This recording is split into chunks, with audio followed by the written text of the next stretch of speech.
परम पूज्य देवाधिदेव 1008 श्री शांतिनाथ भगवान की जय। 24 तीर्थंकर भगवान की जय। मोक्ष मार्गस्य नितारं भेदं ब्रह्मरूपितां ज्ञातारं विश्वतत्त्वानां वन्दे तत्त्वं वन्दे तत्त्वं।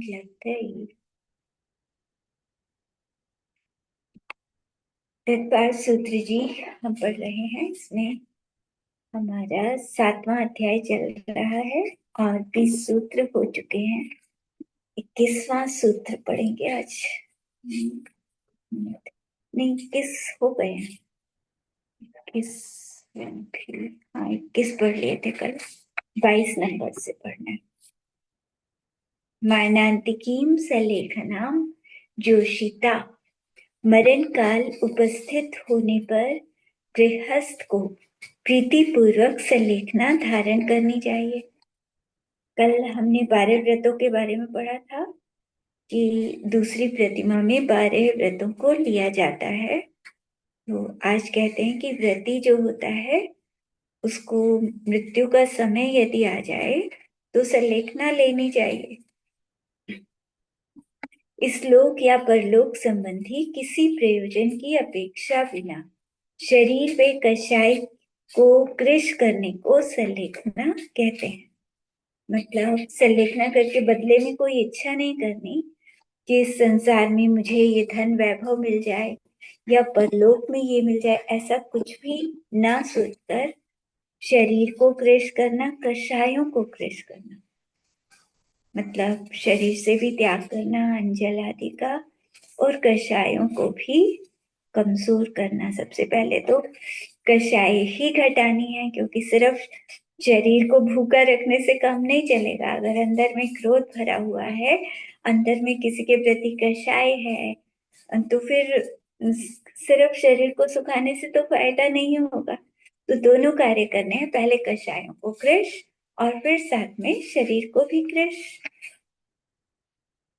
सम्यक दर्शन के 5 अतिचार बताते हैं। सम्यक दर्शन हमें ग्रहण करना चाहिए, तो इसमें 5 दोष कौन से लगते हैं? शंका, कांक्षा, विचिकित्सानि, दृष्टि, प्रशंसा, संस्तवाः, सम्यक दृष्टि, रतिचाराः। शंका, कांक्षा, विचिकित्सा, अन्य दृष्टि, प्रशंसा और अन्य दृष्टि, संस्तव, ये 5 सम्यक दर्शन के अतिचार हैं। तो जिनेन्द्र देव के द्वारा कहे तत्वों में संदेह करना, इसे कहते हैं शंका। सम्यक दृष्टि को कभी भी भगवान की वाणी में शंका नहीं करनी चाहिए, और सप्त भय डरना भी नहीं चाहिए। ये शरीर ही तो नष्ट होता है, आत्मा तो कभी नष्ट होता नहीं। तो मैं तो कभी मरूंगा नहीं, मुझे तो कुछ होगा नहीं, मैं कभी बीमार होता नहीं, शरीर बीमार होता है। तो इस तरह सप्त भय सम्यक दृष्टि छोड़ता है। कांक्षा, इस लोक या परलोक में सांसारिक सुखों की चाह करना, ये दोष है। सम्यक दृष्टि ना तो इस लोक में कुछ चाहता, धर्म करके वो क्या करता है, क्या चाहता है कि मेरे कर्मों का नाश हो जाए, मैं भगवान बन जाऊं, इसीलिए धर्म करता है। वो यहाँ के वैभव को पाने के लिए धर्म नहीं करता कि मुझे धन की प्राप्ति हो जाए या कुछ भी, परलोक में मैं बड़ा देव बन जाऊं, ऐसा भी नहीं। तो जो भी करता है धर्म, अपने आत्मा का जो ध्यान करता है, वो सब भगवान बनने के लिए करता है। तो अगर वो यहाँ की इच्छा करेगा, इस लोक या परलोक की, सांसारिक सुखों की, तो फिर ये दोष लगता है। विचिकित्सा, दुखी दरिद्री जीवों को अथवा रत्नत्रय से पवित्र लेकिन बाहर में मलिन मुनिराजों के शरीर को देखकर ग्लानि करना। सम्यक दृष्टि अगर दुखी जीवों से ग्लानि का भाव लाता है, दरिद्र है कोई तो उसके प्रति ग्लानि लाता है। रत्नत्रय से जो पवित्र होते हैं लेकिन बाहर में स्नान नहीं करते मुनिराज, मुनिराज के लिए तो स्नान का निषेध है। तो बाहर में चाहे उनके शरीर पर मैल जमा हो, लेकिन अंदर में तो पवित्र हैं वो, तो उनके शरीर को देखकर कभी भी ग्लानि नहीं करता सम्यक दृष्टि। अगर मुनिराजों को देखकर ग्लानि करता है तो वो मिथ्या दृष्टि, सम्यक दृष्टि नहीं बनेगा, दोष लगेगा फिर उसे। अन्य दृष्टि प्रशंसा, मिथ्या दृष्टियों के ज्ञान तप आदि को मन से अच्छा समझना। अब जो अन्य मिथ्या दृष्टि हैं उनके बारे में किसी की कोई थोड़ी बात सुनी तो मन में अच्छा सोचना कि अरे वो साधु तो बड़े अच्छे हैं, तो उनके ज्ञान तप की उसको मन में अच्छा नहीं समझना। अन्य दृष्टि संस्तव, मिथ्या दृष्टियों के ज्ञान तप आदि की वचन से प्रशंसा करना।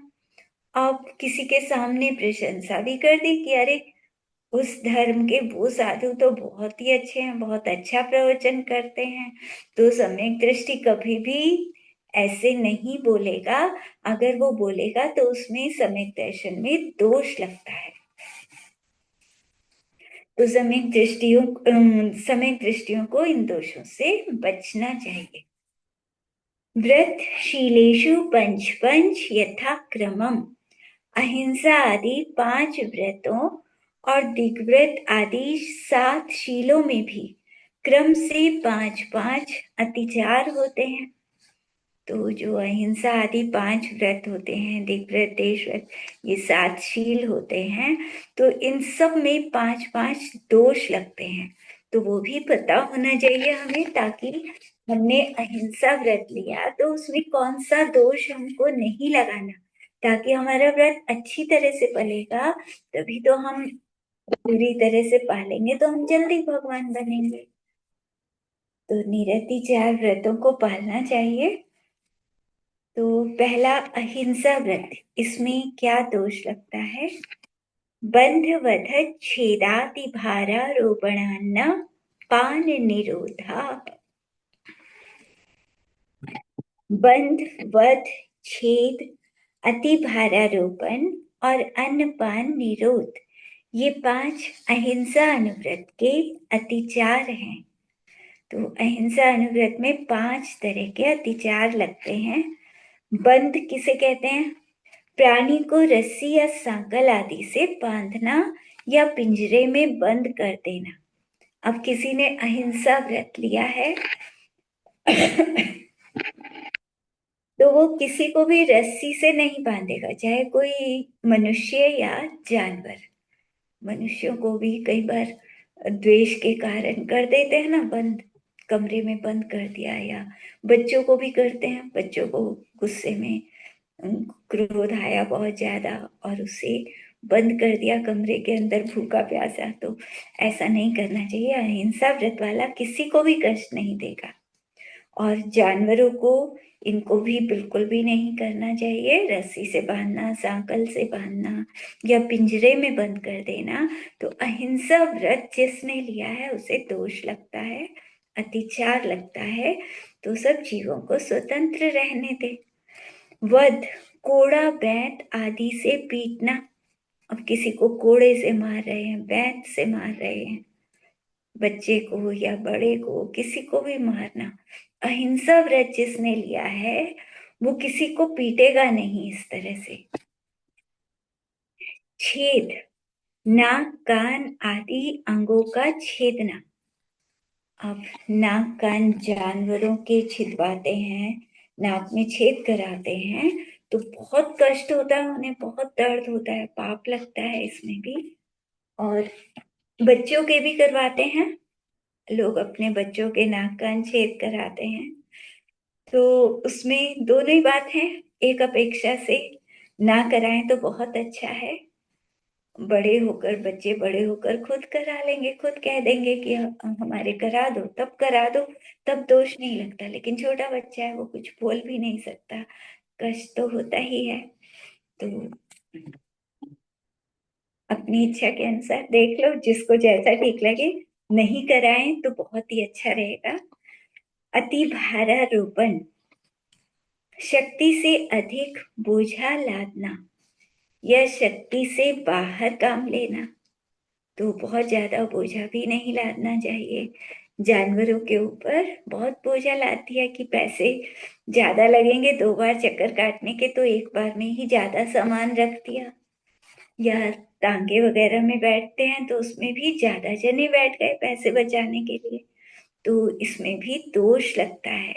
तो अहिंसा व्रत जिसने लिया है वो किसी के ऊपर ज्यादा बोझा नहीं ला देगा। अन्नपान निरोध, समय पर खाना पीना नहीं देना।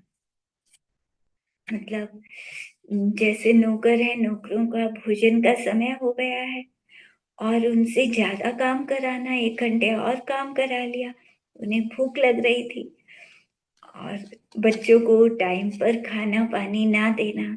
जिसको जिस समय भूख लगी है, जो समय है तो उस समय पर बना देना चाहिए। अगर दूसरा भूखा रह रहा है, बच्चे भूखे हैं और हम देर से खाना बना रहे हैं, तो फिर उसमें हमें दोष लगता है। अगर दूसरे को कष्ट हो रहा है तो उससे भी हमें दोष लगता है। तो समय पर हमें कोशिश करनी चाहिए। कभी कोई मजबूरी हो जाए तो बात अलग है, लेकिन कोशिश ये रहनी चाहिए कि समय पर सबको खाना पानी देना चाहिए। रोकना नहीं चाहिए गुस्से में, किसी को भोजन ना दें, पानी ना दें, नौकर हों, बच्चे हों, तो उसमें पाप लगता है। सत्यानुव्रत के अतिचार, मिथ्योपदेश, रहोप्याख्यान, कूटलेख क्रिया, न्यासापहार, साकार मंत्र भेदाः। मिथ्योपदेश, रहोप्याख्यान, कूटलेख क्रिया, न्यासापहार व साकार मंत्र भेद, ये 5 सत्य अनुव्रत के अतिचार हैं। मिथ्योपदेश, झूठा व अहितकर उपदेश देना। रहोप्याख्यान, स्त्री और पुरुष की एकांत में की हुई क्रिया को प्रकट करना। मिथ्योपदेश में तो झूठा उपदेश नहीं देना, जैसा शास्त्रों में लिखा है वैसा ही कहना, अपनी तरफ से कुछ और नहीं बोल देना, और जिससे दूसरों का बुरा हो जाए ऐसा उपदेश भी नहीं देना। रहोप्याख्यान में कोई स्त्री पुरुष एकांत में कोई क्रिया कर रहे हैं, किसी ने देख लिया, कोई मतलब रति है और उसने देखा कि अरे ये अकेले में इस तरह की क्रिया कर रहे हैं, तो वो सबको नहीं कहना। कोई कुछ भी करे, हमें क्या। तो हमें दूसरों की बातों को दूसरों से नहीं कहना चाहिए। व्रतियों को तो कम से कम ये ध्यान अवश्य रखना ही चाहिए, बाकियों को भी क्यों कहना। कूटलेख क्रिया, दूसरों को फंसाने के लिए झूठे दस्तावेज आदि लिखना। किसी दूसरे को धोखे से फंसाने के लिए झूठे कागजात बना लेना, तो अहिंसा व्रत वाला ऐसा नहीं करता। न्यासापहार, किसी की धरोहर का अपहरण कर लेना। कोई हमारे पास रत्न रखवा कर गया या धन जमा करा के गया, और फिर जब वो मांगने आया तो फिर उसका धन वापस नहीं देना, उसके रत्न वापस ना देना, तो ऐसा व्रती नहीं करता। साकार मंत्र भेद, हाथ चलाने आदि के द्वारा दूसरे के अभिप्राय को जानकर प्रकाशित कर देना। तो मतलब दूसरा कोई इशारा कर रहा था हाथ से, तो मान लो हमने समझ लिया कि वो क्या इशारा कर रहा है, उस सबको बता दिया कि वो तो ऐसा कह रहा, इशारा कर रहा है। तो क्यों किसी को बताना, कोई बताना नहीं चाहता, कोई चुपचाप किसी को इशारा कर रहा है, तो हम क्यों उसकी बातों को दूसरों को बताएं। तो ऐसा करने से दोष लगता है। आचौर्य अनुव्रत के 5 अतिचार होते हैं इसके भी। स्तेन प्रयोग, तदा श्रेतादान, विरुद्ध राज्यातिक्रम, हीनाधिक मानोन्मान प्रतिरूपक व्यवहाराः। स्तेन प्रयोग, तदा श्रेतादान, विरुद्ध राज्यातिक्रम, हीनाधिक मानोन्मान और प्रतिरूपक व्यवहार, ये 5 आचौर्य अनुव्रत के अतिचार हैं। स्तेन प्रयोग, चोरी के लिए चोर को प्रेरणा करना या कराना या उसका उपाय बताना। मतलब कोई चोरी करना चाहता है तो उसे प्रेरित करना कि देखो वहां चोरी करोगे तो बहुत धन मिलेगा, तो उसको प्रेरित नहीं करना चोरी के लिए। ये बिजली चोरी कर लो, टैक्स चोरी कर लो, क्यों कहना किसी को चोरी करने के लिए।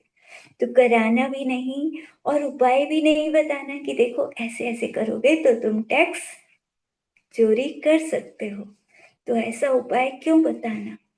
पूरा टैक्स देना चाहिए, जितना जो है उतना सब करना चाहिए। तदा हृता दान, चोर के द्वारा चुराए माल को खरीदना। चोर चोरी करके लाया और वो सस्ते में बेच रहा है। हमें पता है कि इतना सस्ता तो मिल ही नहीं सकता, 5,000 की कोई वस्तु और 1,000 में दे रहा है, तो अवश्य चोरी करके लाया है। तो ऐसे सामान को नहीं खरीदना। हाँ, कोई पुराना सामान है और वो कम दाम में बेच रहा है, वो तो चीज अलग होती है। लेकिन बिल्कुल नया है और सस्ते में मिल रहा है तो अवश्य वो चोरी करके ला सकता है, तो ऐसी वस्तुओं को नहीं खरीदना चाहिए।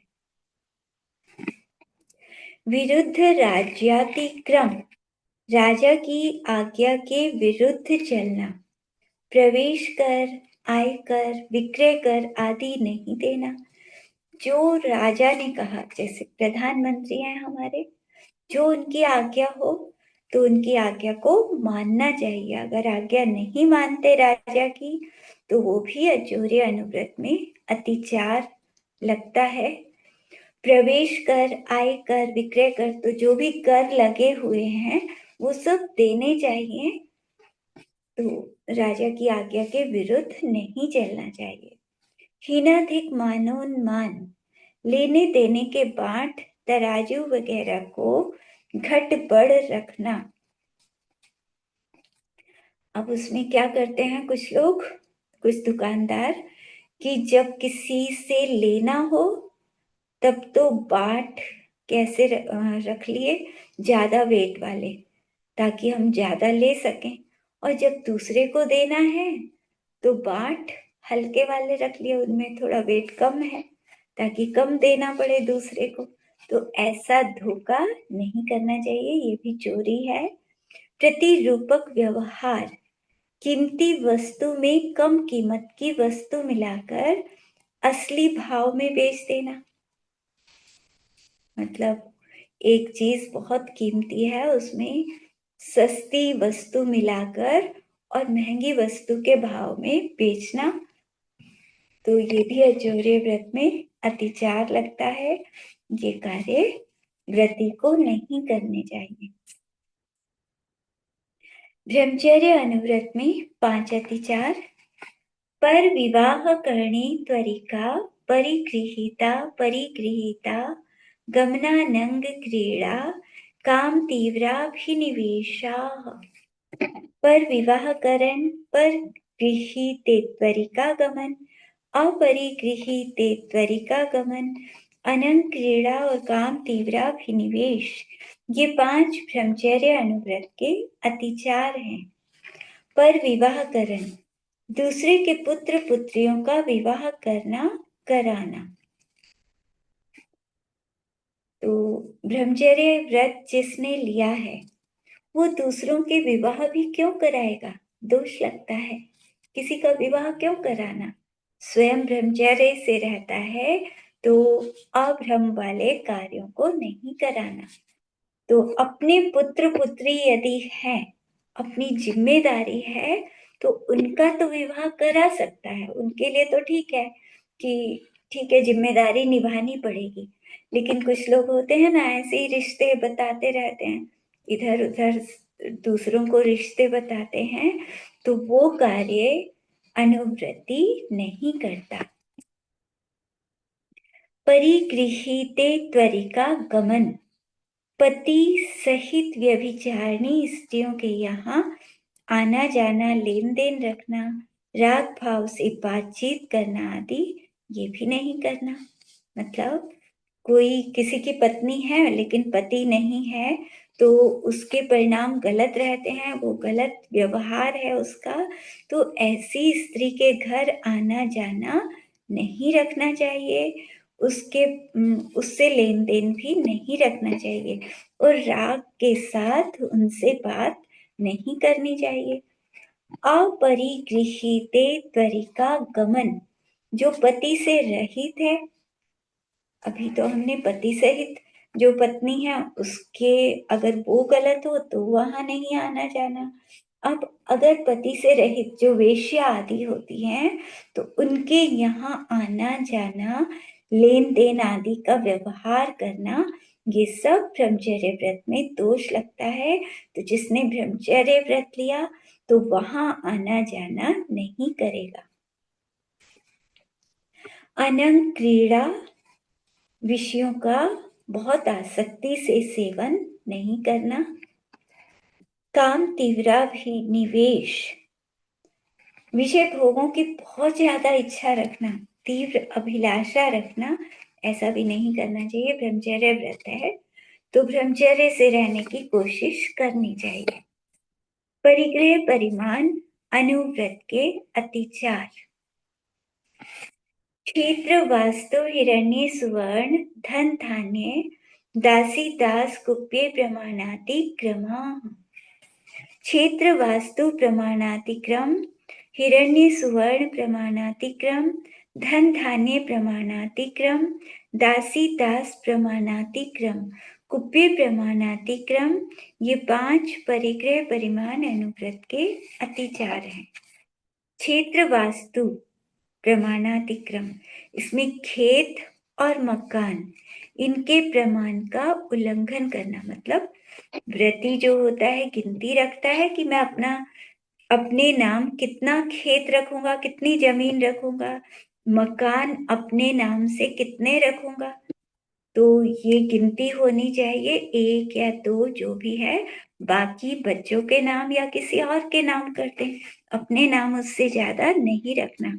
लेकिन अगर अपने नाम मान लो 2 मकान रखे हैं और 2 से ज्यादा फिर तीसरा अपने नाम कराएंगे तो उसमें दोष लगेगा, तो उल्लंघन नहीं करना चाहिए। इसी तरह हिरण्य सुवर्ण प्रमाणातिक्रम, सोने और चांदी का प्रमाण, दूसरी प्रतिमा जब लेते हैं तो इन सब की गिनती रखी जाती है कि हम कितना रखेंगे अपने लिए। तो चांदी और सोना जितना रखा था कि हम इतने किलो रखेंगे, पहले तो ऐसा सोचा था, फिर उसमें उल्लंघन कर देना। सोना जितना रखा था, चांदी जितनी रखी थी, तो आपस में सोना बढ़ा दिया और चांदी घटा दी उतनी। तो इस तरह उल्लंघन नहीं करना चाहिए, ये अतिचार लगता है। नियम तो नहीं टूटता लेकिन दोष लगता है। धन धान्य प्रमाणातिक्रम, पशु तथा अनाज के प्रमाण का उल्लंघन करना। हम अपने लिए कितने पशु रखेंगे, कितना अनाज रखेंगे, तो उसकी लिमिट से ज्यादा रख लेना। दासी दास प्रमाणातिक्रम, हम अपने लिए नौकर कितने रखेंगे, नौकरानी कितने रखेंगे, तो पूरे जीवन भर के लिए, मतलब आगे बुढ़ापे में कभी जरूरत पड़ी, कोई अभी नहीं भी रखता लेकिन बुढ़ापे में कभी रखना पड़े, तो इसीलिए गिनती थोड़ी सी रख लेनी चाहिए कि अगर रखने पड़े तो हम अधिक से अधिक इतने नौकर या नौकरानी रखेंगे, उससे ज्यादा नहीं रखेंगे। और कुप्य प्रमाणातिक्रम, वस्त्र या बर्तन आदि के प्रमाण का उल्लंघन नहीं करना चाहिए। दिग व्रत के अतिचार, अब जो दिशाओं का व्रत लिया कि आजीवन हम कहाँ तक जाएंगे, कितनी दूर तक जाएंगे, किस देश तक जाएंगे, तो उसका अतिचार। ऊर्ध्वस्थ व्यतिक्रम क्षेत्र वृद्धि स्मृत्यंतराधानानि, ऊर्ध्व व्यतिक्रम, अधो व्यतिक्रम, तिर्यक व्यतिक्रम, क्षेत्र वृद्धि, स्मृत्यंतराधान, ये 5 दिग्व्रत के अतिचार हैं। ऊर्ध्व व्यतिक्रम, जितनी मर्यादा रखी थी, मान लो किसी ने मर्यादा रखी कि ऊपर हम इतने मीटर तक जाएंगे और किसी पर्वत पर चढ़े, वो ज्यादा ऊंचा था, उससे ज्यादा ऊंचे पर्वत पर चढ़ गए तो अतिचार लग गया। अधो व्यतिक्रम, नीचे जाने की निचाई रखी थी कि इतने मीटर नीचे तक जाएंगे, लेकिन कहीं घूमने गए और कोई बहुत नीची जगह थी वहां चले गए, वो ज्यादा नीचे हो गई। तिर्यक व्यतिक्रम, समान स्थान में मर्यादा से अधिक दूर चले जाना। क्षेत्र वृद्धि, मर्यादित क्षेत्र को बढ़ा लेना, मतलब वही है कि चारों दिशाओं में मान लो किसी ने हजार हजार किलोमीटर तक आना जाना रखा। अब किसी ने बताया कि पूर्व दिशा में तो व्यापार, अगर तुम 1,500 मतलब 1400 किलोमीटर दूर जाओ तो उस शहर में व्यापार तुम्हारा बहुत अच्छा चलेगा। तो अब उसने क्या किया कि पूर्व दिशा की तरफ तो 1,500 की सीमा रख ली और पश्चिम दिशा में 500 घटा ली, वहां 500 रख ली हजार के बदले।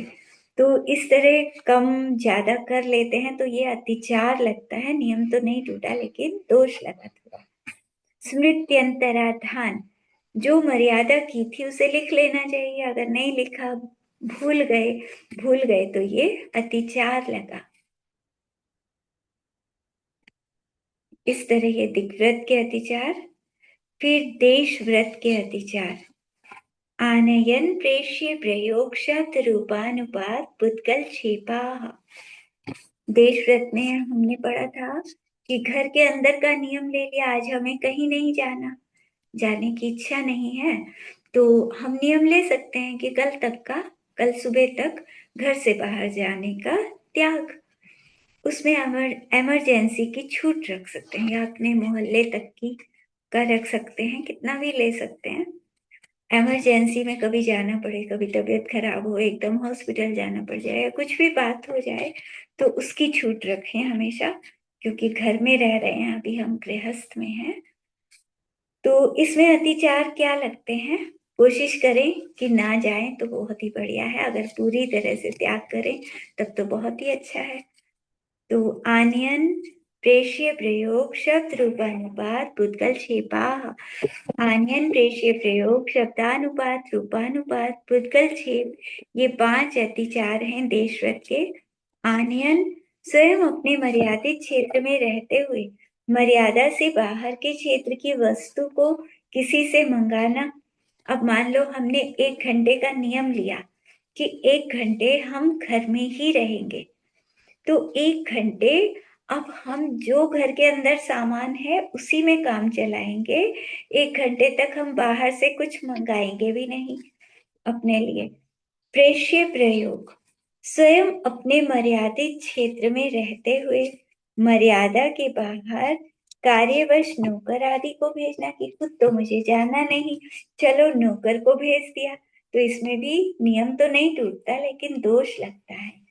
तो नौकर को भी नहीं भेजना चाहिए, उतने समय कोशिश करें। तो प्रतिमाधारियों को इस तरह से करना चाहिए। बाकी भी ले सकते हैं, जिनकी प्रतिमा नहीं है वो भी कुछ कुछ समय का ले सकते हैं, उससे बाहर के पापों का बंध नहीं होता। शब्दानुपात, स्वयं अपने मर्यादित क्षेत्र में रहते हुए, अब बाहर से मतलब किसी ने घर का नियम लिया और सड़क पर कोई जा रहा है तो उससे कुछ काम था, तो एकदम खांसी की आवाज करनी ताकि वो ऊपर देखे और फिर मैं उसे इशारा करके समझा दूं, तो ऐसा भी अतिचार लगता है। रूपानुपात, स्वयं तो घर में रह रहा है और घर का नियम लिया है 1 घंटे का, लेकिन तभी कोई दिख गया गली में आता हुआ तो सामने को खड़ा हो गया, थोड़ा बाहर को निकलकर अपना रूप दिखाकर ताकि वो इधर देखे और फिर इशारा करके बुला ले। पुद्गल छेप, अब नियम तो घर का लिया है, बाहर कोई जा रहा है तो छोटा सा कंकर पत्थर फेंक दिया ताकि वो इधर देखे ऊपर, फिर इशारा करके उसे बुला लें, तो ऐसा भी अतिचार लगता है। तो 1 घंटे अगर नियम लिया है तो शांति से बैठ जाओ, फिर बाहर की इच्छाएं छोड़ देनी चाहिए। तो इस तरह ये हमारे 31 सूत्र हो गए हैं। जावानी के ज्ञान ते सूझे लोकालोक, सोवानी मस्तक चढ़ो सदा देतो धूप। ही जिनवानी भारती तो ही जबू दिन रैन, जो तेरी शरणा गए सो पावे सुख चैन।